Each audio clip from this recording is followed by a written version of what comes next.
સાંભળજો મિત્રો, અને રાવણદેવ તરીકે બોલું છું, ઢારે આલમ બેઠું છું. આજ ભાઈઓ બહેનો અને ભાવનગર થી માંડી અને મુંબઈની જસલોક હોસ્પિટલ સુધી કદાચ ના પાડી દીધી હોય ને કે સંતાન નહીં થયા, આની નસો ફૂંકાઈ ગયા અને કણ નથી બનતા, અરે કદાચ એમ કીધું હોય ને કે આધુનિક ટેકનોલોજી અને ટેસ્ટ ટ્યુબ બેબી કરતા સંતાન નહીં થાય.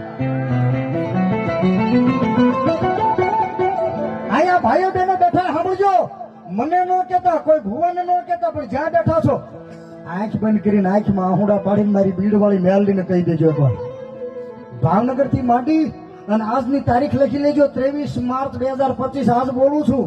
અને આવતી 23 માર્ચ 2026 ની દિવસ આવે અને 12 મહિના પૂરા થાય. ભાવનગર થી માંડી મુંબઈની જસલોક હોસ્પિટલ સુધી દુનિયાના ડોક્ટર કદાચ ના પાડી હોય, પણ હુકા લાકડા લીલા કરી અને જો બાપ વાજિયા મેણા ભાગીને દીકરા નો આપે તો મારી ભીડ વાળી મેલડી